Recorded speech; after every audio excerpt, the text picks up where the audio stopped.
Kan pinagsarong puwersa, kan News Center, asin Mega Force Patrol. DCGB Bareta alas 12. DCGB Bareta alas 12. Mga pinakahuring pangyayari sa Kabikolan, sa nasyon, asin ibang parte kan kinaban. Ibabareta na ngunyan.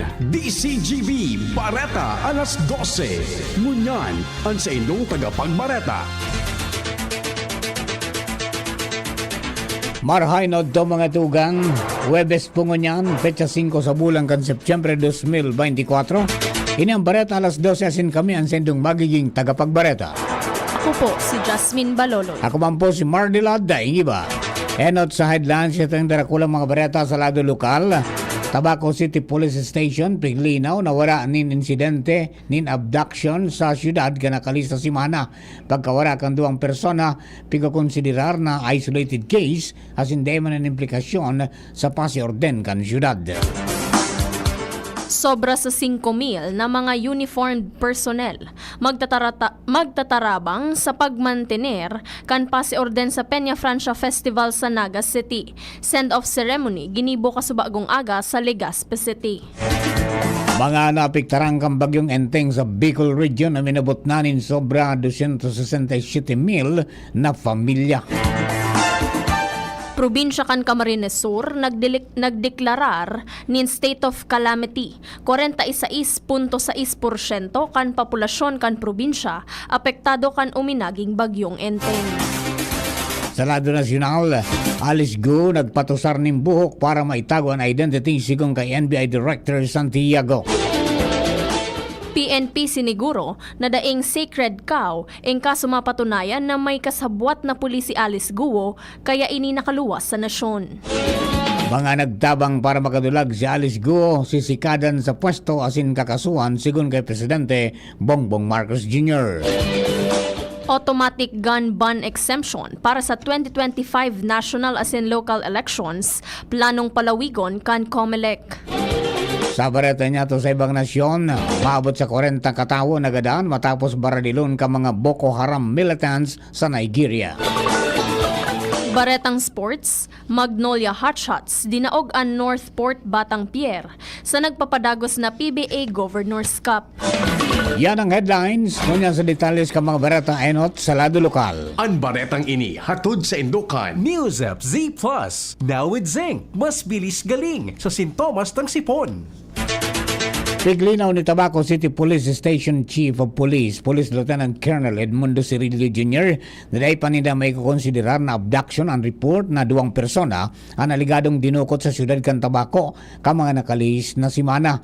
Ini ang piglinaw ni Cirillo sa pagkipag-uron kan DCGB News kasabagong aga kung sain.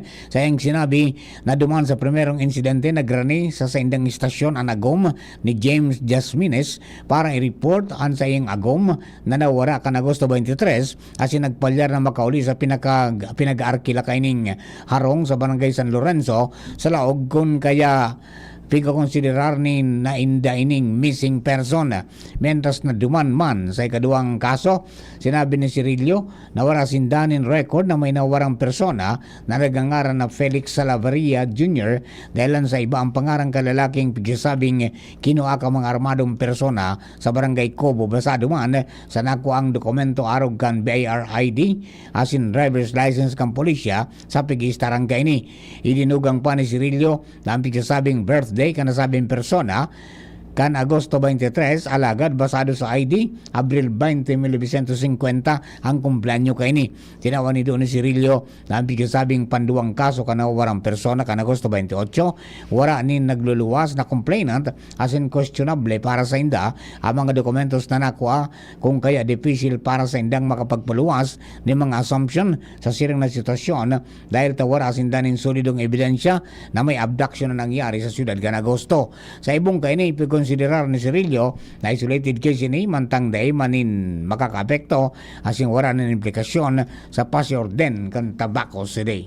Ang baretang ini hatod sa Indokan. Liver Aid Silimarine Capsule. Liver Aid. It's liver or lover, boys.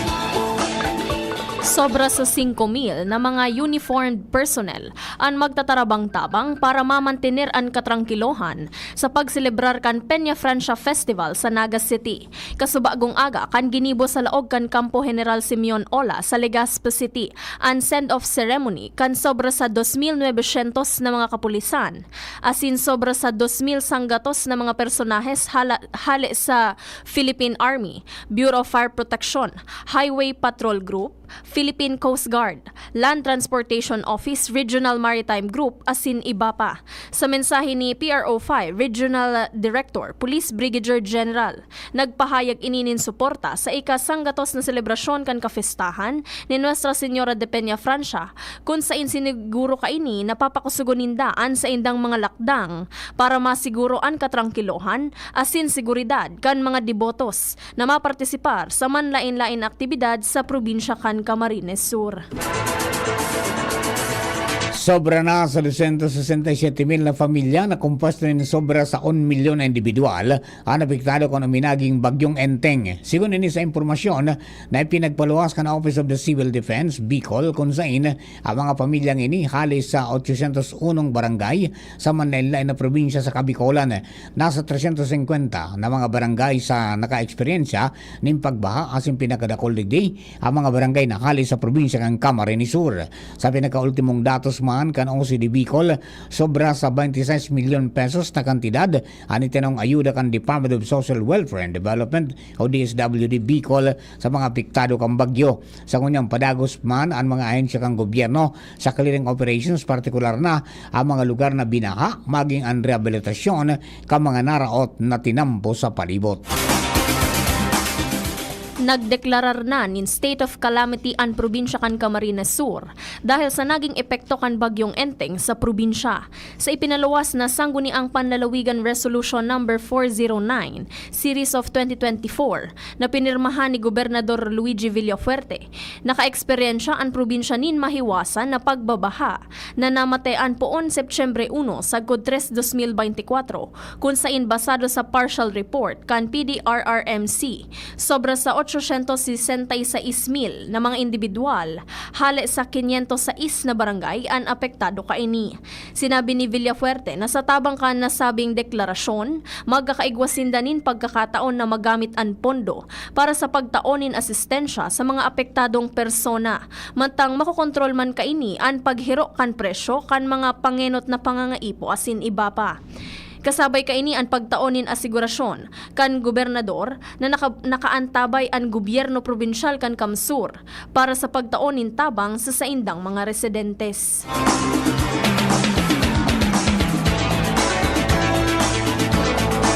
We understand sobra sa 1,000 na mga paratanom ng paroy sa probinsya kan Albay ang naapektaran kan bagong Enteng o bagyong Enteng. Sigun ini kay Albay Provincial Agriculture Office Assistant Rico Rice Program Focal Person Che Aldivino kung saan sobra sa 1,000 hektarya ng tanuman ng paroy ang konsideradong partially damaged, mantang 223 na hektarya ng rice field ang totally damaged dahilan para mabot ng sobra sa 41.2 milyon pesos ang danyos sa rice commodity. Uminabot man sa 2.1 milyon ang danyos sa tanuman ng mais, mantang sobra sa 19.7 milyon pesos ang value crops. Sinabi ni Adivino na sa sirang na sitwasyon, piganda na ninda ang ayuda na itataong sa mga apektadong paraoma sa probinsya. Kaiba na ang magiging distribusyon in vegetable seeds, palay seeds, asin corn seeds. Matao ang lokal na gobyerno kan Legao City nintabang sa mga parasira na residentes kan barangay Katburawan, Maunon asin Kabarian dahil sa pirang simanang nang dai nakakalawod ang mga ini dahil sa maraot na sitwasyon kan kadagatan. Sigun kay Alkalde Fernando Gonzales, pigsararong sako nin bagas asin pinansyal na ayuda ang itataon ninda sa aga, Septyembre 6, 2024.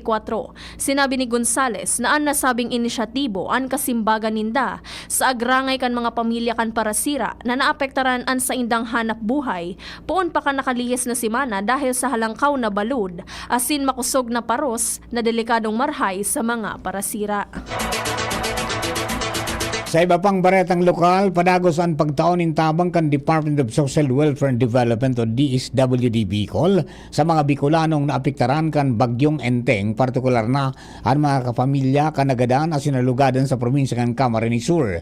Sigon sa DSWD Bicol, sa pagikan sendang Assistance to Individuals in Crisis Situation o AICS program, binisita ninda ang pamilya kanagadan na sinalugadan dahilan sa kalamidad para magtaon ng asistensya arog kan pagkaon, funeral support as in psychosocial intervention. Nakipagkoordinar naman sinda sa lokal na gobyerno kan Mercedes Camarines Norte para sa tabang na itatao sa tracing parasira na naisalbar pati naman ang pamilyang nawalat kanapat pang nawawara sa good sangunyan. Nahali na kasuhapon, Septyembre 4, 2024, ang sarong truck na nakakaulang sa tinampo sa Barangay Kulyat, Daraga, Albay.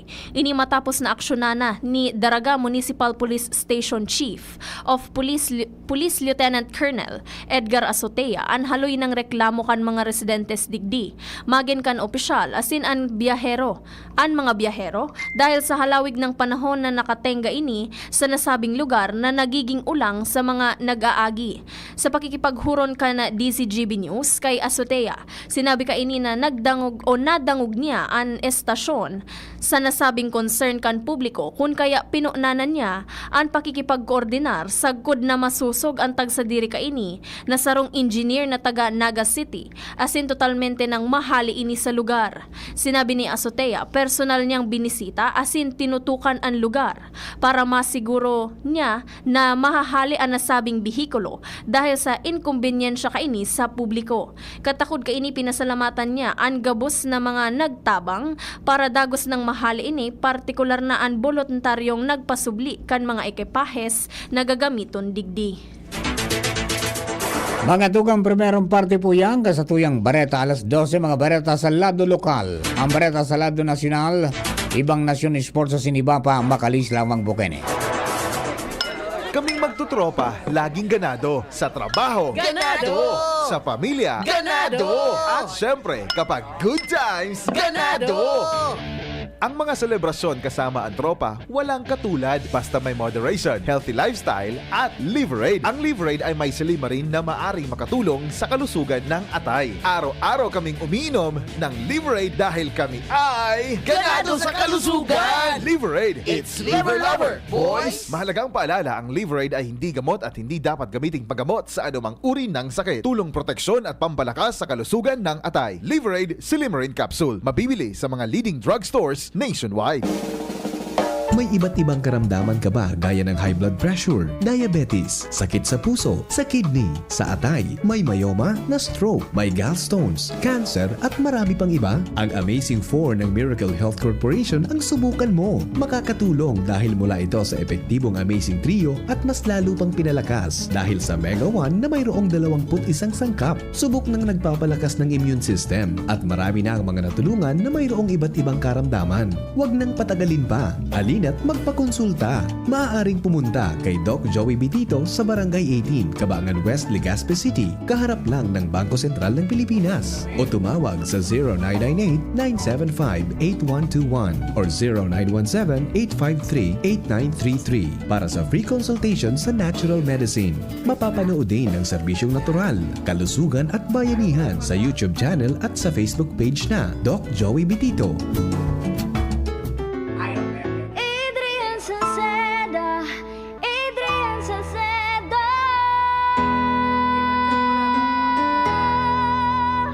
Padagos ang pagtabang niya sa sato padabata. Yan ang satong alkalde sa banwaan ko lang taon-taon kada ko lang mga naginibuhan niya. Idolo padabata si Adrian Salceda. Tunay na aki kan tercer distrito. Nonoy Kap Adrian sa tuyang idolo. Adrian Salceda, padaba siya kan masa. Alcalde kan po lagi, Mayor Nonoy Kap ikana. Adrian Salceda, pag-asenso na matita. Banuan kan po lagi kay Mayor Nonoy Kap. Ubo, premang nakabalik Babara, hirap sa paghinga. Dapat may dalang ginhawa. Kaya lagi kong bitbit, Plemex Forte Capsule. Ang Plemex Forte Capsule ay gawa sa halamang lagundi. Ginhawa sa ubo at hika. Magaan dalhin, madaling inumin. Plemex Forte Capsule. Basta lagundi, Plemex. Vitex Lagundo L is the generic name of Plemex Forte. If symptoms persist, consult your doctor. Tanggal ang plema, tigil ang ubo. Maluwag ang paghinga sa Plemex Forte. Basta lagundi, Plemex. Ang Plemex Forte Lagundi Capsule ay mabibili sa pangunahing butika o drugstore na malapit sa inyo. Inihahatod sa inyo kang Department of Environment and Natural Resources, Regional Office No. 5. Ang programa Kapalibutan Ta at Tamanon Ta. Kapalibutan Ta at Tamanon Ta. Programang magtataon ng impormasyon asin kaaraman, manungod sa satuyang kapalibutan, asin sa mandato kang Department of Environment and Natural Resources. Sa tunghinanyugon, kada Huwebes alas 11 sagkod alas 12 nin pagkaudto, Kapalibutan Ta at Tamanon Ta. Hatod sa inyo kang DENR Regional Office 5 asin kan istasyon na ini.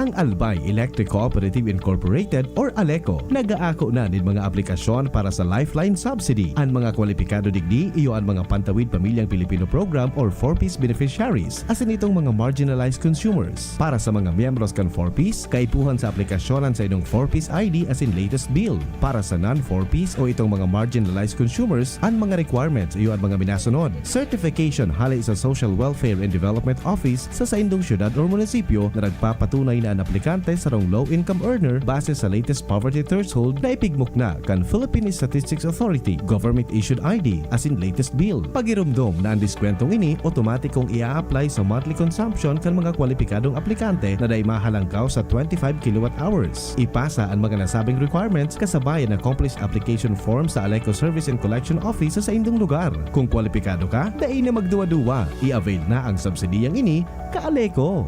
Natatabang na puong baga ito, sinda kita ika-ako Bicol, na matita ang totoong serbisyo. Hanggang ngunyan, ako Bicol lang sa puso ko.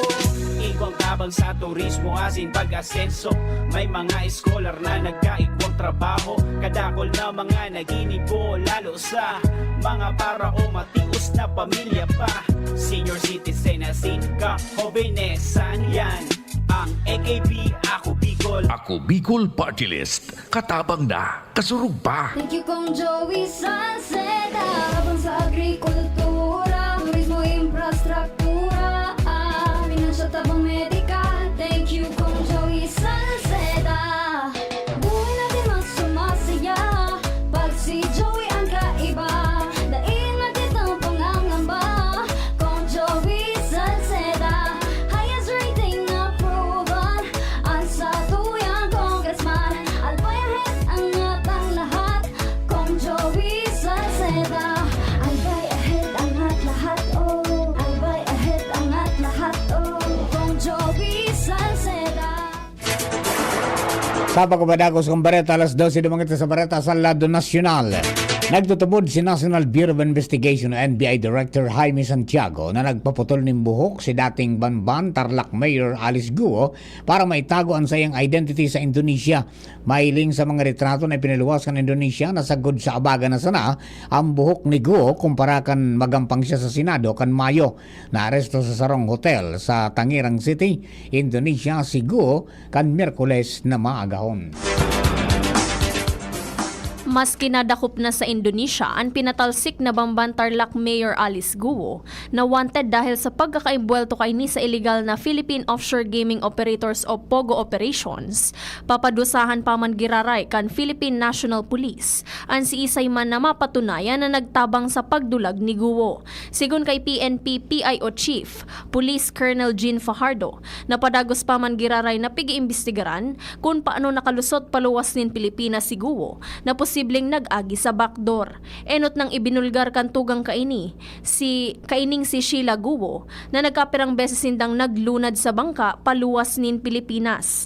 Magigirumduman na ibinulgar ni Presidential Anti-Organized Crime Commission Director Winston Casio na saro ng High Police Officer ang pigsasabing nagtabang para makaluwas ni nasyon si Guo kan Hulyo 14, 2024. Mientras tanto, pinahayag ni Presidente Bongbong Marcos Jr. na dahil sa nasisikadan sa pwesto kundi kakasuhan pa ang mga nagtarabang kay dating Bamban Tarlac Mayor Alice Go na makali sa Pilipinas. Pag-imbestigaran na kan Department of Justice o DOJ ang mga tauhan ng Bureau of Immigration na posibleng imbalto sa pagdulag ni Go. Sangunya na sa kustudya na kan Indonesian Police si Go patapos na madakop sa Tangerang City, Indonesia kan Merkules na magahon. Plano ngunyan kan Commission on Elections o COMELEC na palawigon ang sakop kan automatic gun ban exemption para sa 2025 national asin local elections. Sinabi ni COMELEC Chairman George Erwin Garcia na gusto nindang isabay ang ibang mga government officials sa automatic exemptions. Pwede nindang isabay ang mga sheriff kan korte hali sa lower court sagkod sa Korte Suprema. Ang nasabing propwesto pag-aadalan ng unakan mga election board asin posibleng tulos na maaprubaran. Sa iba pang baretang nasyonal, solamenteng 3% pa sana o katumbas nin 192 na classrooms anay paitindog kan Department of Education o DepEd gikan sa target na 6,379 kan 2023 base sa tauna na audit report kan Commission on Audit o COA kan nag-aging taon. Ang salit na porsyento kan ipatindog na classroom resulta kan realignments dahil sa mga pagbabago sa disenyo kan mga proyekto. Sigung pa sa COA, presenteng bigpapatindog pa ang kabilugan na 4,391 na classrooms, mantang 550 pa ang nagsasararom sa maniba-ibang kabtang kan procurement. Nagluluwas man sa parehong report na nakapalaman sa annual procurement plan kan DepEd na dapat may deliver ang nasa 580,394 mga tukawan pon Mayo sa Hunyo kan 2023. Alagad na kompleto sana ang mga kontrata para digdikan Disyembre 2023 kaya dahil naabot ang target na may deliver ang nasabing numero nin mga tukawan. Bilang kasimbagan sa COA report, ipinaliwanag man kan DepEd na ang pag-atraso sa procurement process ka mga tukawan dahilan sa mga revisyon asin pag-aprobar kan technical specifications. Nariparo man sa audit report ang dahi pa natatapos na repair asin rehabilitasyon ka mga classrooms kung saan solamenteng 208 pa sana gikan sa target na 7,550 na classrooms ang natapos. Paliwanag kan DepEd na sa irarom kan 2023 National Budget Law, ibinalyo sa jurisdiksyon kan DPWH ang trabaho para sa pag-irahay asin rehabilitasyon ka mga classrooms kaya kinagapuan kan ahensya na magkonduktanin sa diri nindang revalidation asin programming na nagresulta man sa pagkatraso kan implementasyon kan nasabing proyekto. Enot naman na nangako si DepEd Secretary Sonny Angara na sa nga aksyonan ang mga backlog sa COA report sa naging deliberasyon sa propestong pondo kan sa indang departamento para sa 2025. Posibleng manimbag ang mga legal counsel ni dating Bamban Tarlac Mayor Alice Guo in kaso mapatunayan na nakaluwas na ininin Pilipinas kan isumiter an sa iyang counter affidavit sa Commission on Elections o COMELEC. Sigon kay COMELEC Chairman George Erwin Garcia na kung totoong naghali ni nasyon si Guo na daing anuman na intensyon na magbuelta nga ta hinagad pa kan sa iyang legal counsel an extension sa poll body para sa pagsumiter kan sa iyang counter affidavit. Sinabi niyang ini contemptuous o insulto pareho sa poder kan korte asen kan COMELEC. Nagtutubod si Garcia na may kakayahan ang mga abogado ni Guo na magsumiter nin counter affidavit kan sa iyang mga kliyente para dai maabutan kan itinalaan na deadline kan September 3 kung gugustuhon ninda. Sangunyan dai pa nariresibi kan COMELEC ang nasabing dokumento hali sa kampo ni Guo. Tinauwanin doon ni Chairman Garcia dai pa sinda matao Nin panibagong extension para kay Guo, tanganing magsumitir kan sa iyang counter affidavit katakod sa misrepresentation complaint kontra sa iya sa COMELEC na nag-ugat sa pag-utik niya sa iyang kandidatura kan magkandidato bilang alkalde kan Bamban kan 2022 elections. Sigun pa sa opisyal na tinaawanan nindanin pagkakataon si Guo na magtao kan sa iyang kasimbagan sa komisyon asin nakadepende na sa COMELEC Law Department ang pagbilog nin pinal na rekomendasyon. Asin siniguro man sa publiko na tulos aksyonan kan COMELEC an anuma na mariresibinindang desisyon. Sa bareta niya to sa ibang nasyon, nasa 37 katawo ang nagadan matapos ng pambabadil kan suspected Boko Haram Islamist militants sa northeastern Nigeria. Lunad ng mga motorsiklo asin pinagbabadil ang mga tawo sa merkado kan Yobe asin sinulo paninda ang nagkapirang mga harong dumanda. Pwedeng magadugangan pa ang numero ka mga nagadan dahil may nagkapirang biktima na nagsapanin seryosong lugad na dinara sa mga ospital. Nagtutubod si Yobe Police spokesperson Dungos Abdul Lakrim na pwedeng nagbalos ang mga suspetsado matapos na magadan ang suspected Boko Haram fighters kan mga residentes. Baretang sports, nalusutan kan Magnolia Hotshots Timplados ang Northport sa score na 105-94 sa nagpapadagos na PBA Governors Cup. Nangenot sa pagana si Zaf Lucero na nagrehistro nin 16 points asin 12 rebounds sa kawat na ginibo sa Smart Araneta Coliseum. Dahilan digdi, igwa ng tulong gana asin duwang daog ang Hotshots asin solo nindaan ikatulong pwesto sa Group A. Inako ni Hotshots head coach Chito Victolero na nadibisilan sindang makatsyempo sa second half kaya inaprubit sa raninda ang kawat nin import kan Northport Batang Pier.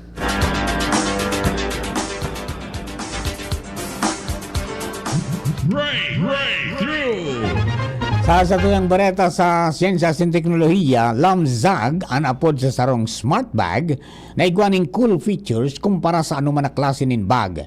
Ang Lamzag kayang mag-opresir nin kompletong security feature na kayang proteran ang mga importanteng gamit, igwanin built-in rear view camera, emergency light, anti-theft feature as in GPS na kayang matrace in kaso mawara ang bag na ini. Ang nasabing bag na kulang tabang sa mga personang nagtatrabaho sa matatawong lugar dahil anta siguradong salbado ang senda mga gamit kontra mahabas. Ang nasabing bag pwedeng mabakal online sa kantidad na $289.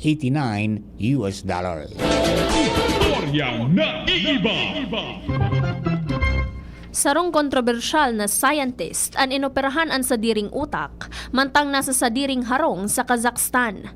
Sigun sa report, naubusan nin sobra sa litrong dugo ang Russian scientist na si Michael Raduga matapos niyang gibuhon ang brain surgery sa iyang sadiri.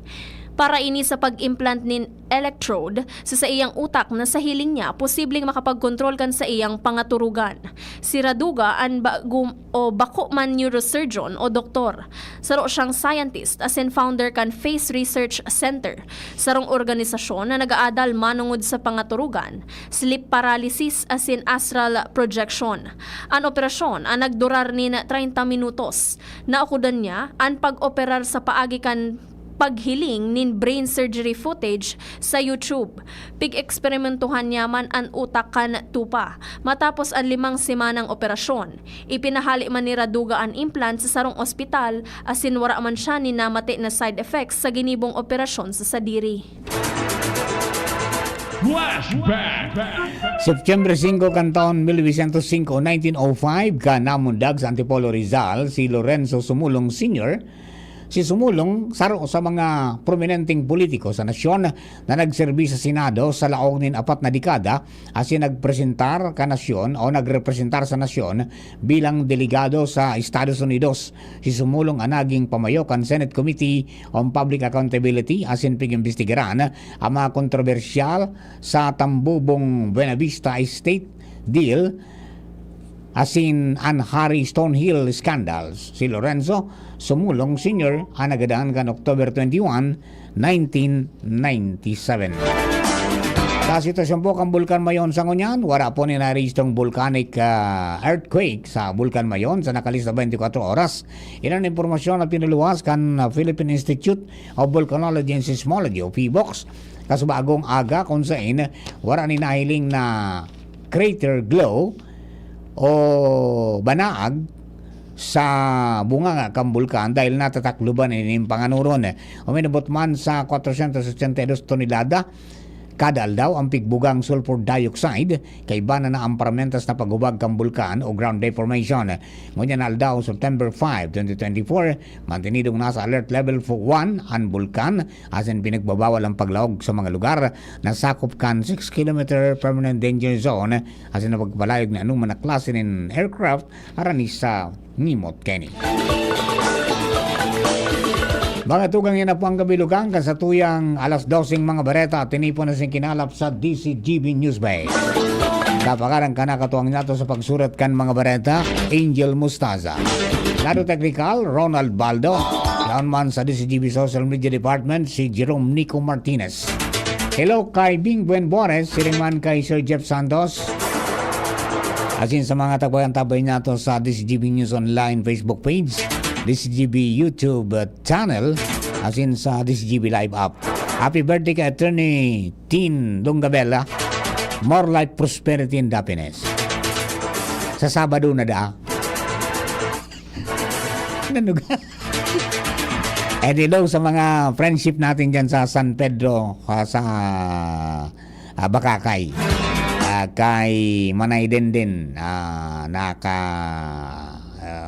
midbit ko kaswapon naman po sa paglubong sa sakong barkada si Tatay Jose Baranda. Condolence po sa bilog na family sa Giraray and regards sa gabos po na kapamilya. Sa mga tropa kan sadit sa Napirotian Fans Club. Maray na hapon. Mga ito yan ang pangkabilang ang bareta. Kami po sa mga naging katuwang niya na pagkauto sa pagbabareta. Ako po si Jasmine Baloloy. Ako man po si Marty Latday. Thank you for keeping us company. God bless the Philippines. Sa inyong nadangog ang mga darakulang bareta ngunyan aldaw. Ang tabayan ng giraray sa aga ang sarupang edisyon kan DCGB Bareta alas 12. Abangan ang masunod na programa. Kapag nagkakaedad na, mas importante ang proper lifestyle. Jogging tayo pa! Sige nak! Maliwanag ang benepisyo ng tamang pagkain at ehersisyo. Kasama pa ang pag-inom ng Optin.